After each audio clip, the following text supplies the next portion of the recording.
Carpe Sus, when hunting up at Elk Springs Ranch in St. Joe, Texas.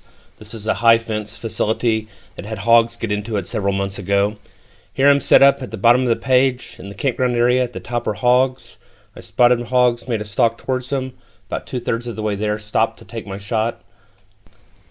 So here it is, where I'm setting up in the back of the truck, watching the hogs that are just coming into the campground area on the other side of the pond.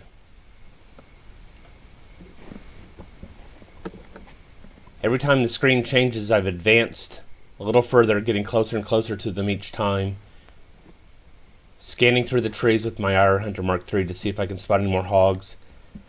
At times I see as many as 6 hogs, sometimes I only see 1 or 2 hogs. Each time I stop, I'm scanning back and forth looking through the sounder. I'm looking for larger hogs. I'm particularly looking for one very large boar that I saw with my first visit on the property. Mature boars usually don't stay with sounders, but if one of the females is in heat, he will be following the sounder at the time. Unfortunately, I'm not seeing him with this group. I had hoped that the hogs had worked their way towards me, coming out into the open, as they've done in the past when they've entered from that direction. However, they seem to be following the acorns underneath the oak trees, and they're just working their way through the woods at this point. So I'm going to go ahead and select my target, get lined up on her. And as quickly as I try to get on another target, the hogs disappear on me.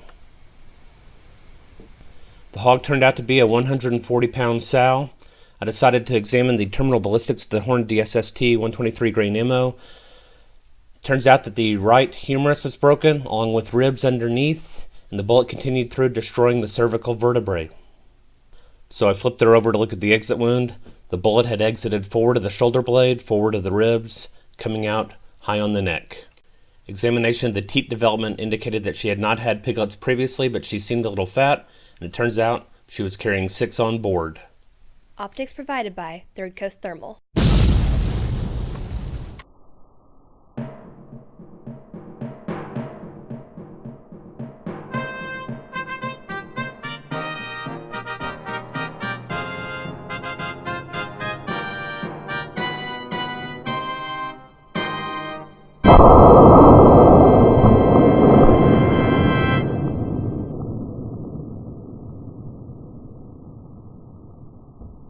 Carpe Sus, my friends.